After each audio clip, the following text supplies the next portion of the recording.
Assalamualaikum warahmatullahi wabarakatuh. Selamat pagi teman-teman, masih bersama di channel Belajar Tani TV. Pagi hari ini kita jalan-jalan lagi ya guys, masih di seputar tentang dunia pertanian.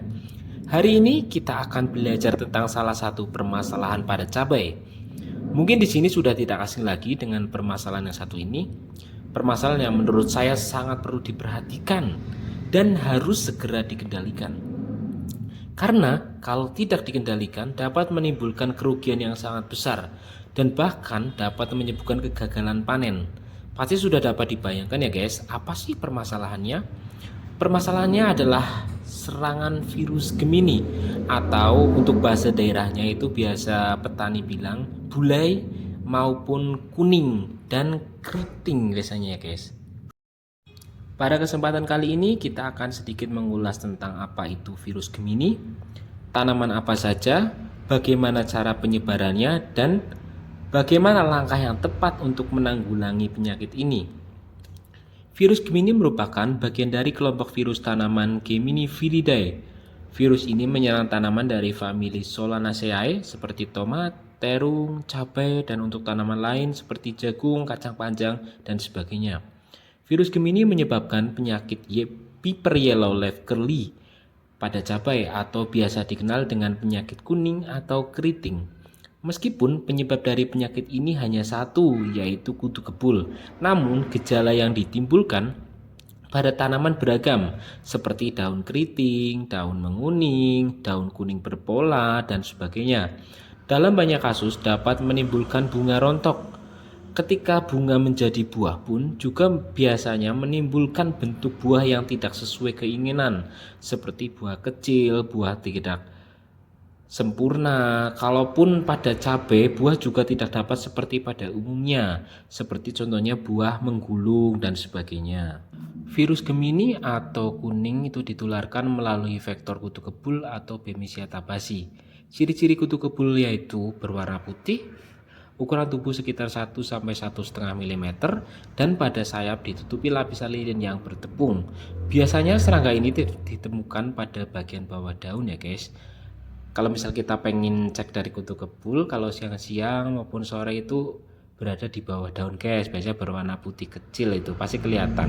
Kalau kita buka biasanya terbang-terbang itu. Dan untuk kutu kebul sendiri itu memiliki siklus hidup sekitar 21 hari. Kutu kebul sendiri umumnya menyukai cuaca panas sehingga penyebaran besar atau lebih tinggi itu pada musim kemarau.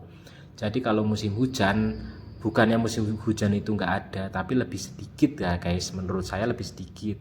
Kalau musim kemarau itu pasti serangannya lebih banyak. Serangga ini hanya menyerang cabai itu hanya untuk makan aja guys, atau feeding house, dan lebih menyukai gulma berdaun lebar itu sebagai inang hidup dan untuk bereproduksi. Jadi sekarang pentingnya pengendalian gulma agar tanaman kita sehat ya guys. Sekarang kita harus memperhatikan jangan sampai gulma itu banyak. Paling enggak kalau misal sudah banyak gulma kita harus membersihkan gulma itu gitu ya guys. Virus Gemini dapat menginfeksi tanaman cabai dalam berbagai fase, yaitu fase persemaian, fase vegetatif, dan fase generatif. Dan dapat disimpulkan serangan kutu kebul itu dari awal pertumbuhan sampai akhir pertumbuhan itu kutu kebul itu bisa menyerang guys. Maka dari itu dari awal persemaian kita harus memperhatikan ya guys. Untuk persemaian yang baik sebaiknya itu tertutup ya guys, atau misal kita di screen atau kita bikin sendiri pakai plastik itu ditutup rapet. Tujuannya apa? Supaya penyebaran virus Gemini dari kutu kebul itu bisa terkendalikan, paling enggak terkendalikan ya guys. Bukan berarti kalau misal kita pakai screen itu 100%. Kalau dari di lapangan saya juga melihat beberapa kasus itu udah di screen tetap aja banyak yang kuning. Itu kita harus perlunya mengantisipasi, mengendalikan itu penting banget guys, supaya nggak terjadi. Paling nggak kalau misal ada kuning 1, 2, 3 itu nggak apa-apa, yang penting jangan separuh lebih ya guys, karena ini menyangkut hasil panen. Menurut berbagai sumber yang telah saya baca dan pelajari, mungkin ada beberapa cara ya guys untuk mencegah penyebaran dari virus ini. Yang pertama yaitu menyiapkan bibit yang sehat. Usahakan siapkan bibit yang sehat ya, benih yang unggul gitu ya. Ya mungkin kalau misal kita nyemes sendiri itu kita menggunakan plastik yang rapat ya guys. Itu gunanya untuk melindungi dari serangan kutu kebul. Kalau misal kita beli di screen, usahakan kita cari tahu dulu screennya itu rapat enggak dan sebagainya, apa banyak kutu kebul di dalamnya atau dan sebagainya. Kita harus cari tahu dulu paling enggak ya guys. Untuk yang kedua, itu media tanam, itu seperti pengolahan lahan, penggunaan pupuk dasar, itu penting juga ya guys, dan dapat itu ditambahkan pupuk kimia guys, nggak apa-apa di dalamnya, ditambahkan aja. Dan lebih baik juga ada penambahan dari pupuk mikro ya guys, karena unsur mikro juga penting untuk ketahanan tanaman. Terus yang ketiga di sini adalah pemberian mulsa ya guys.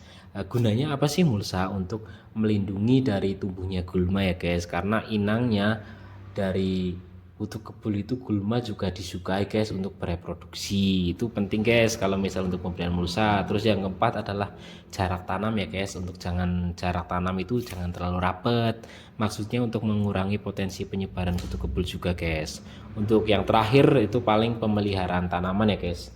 Apa sih ketika pemeliharaan tanaman? Pemeliharaan tanaman itu adalah cara yang kita lakukan agar tanaman kita dapat tumbuh sehat. Yang pertama guys, itu pemeliharaan tanaman itu dari fase persemaian ya guys. Persemaian itu penting banget guys, itu dari starter kita awal persemaian, terus fase vegetatif, terus fase generatif. Itu perlu penggunaan insektisida ya guys, untuk mencegah terjadinya virus Gemini guys. Ingat, saya sering bilang lebih baik mencegah daripada mengobati. Terima kasih atas perhatiannya, semoga bermanfaat ya guys. Kita jumpa lain waktu lagi. Wassalamualaikum warahmatullahi wabarakatuh.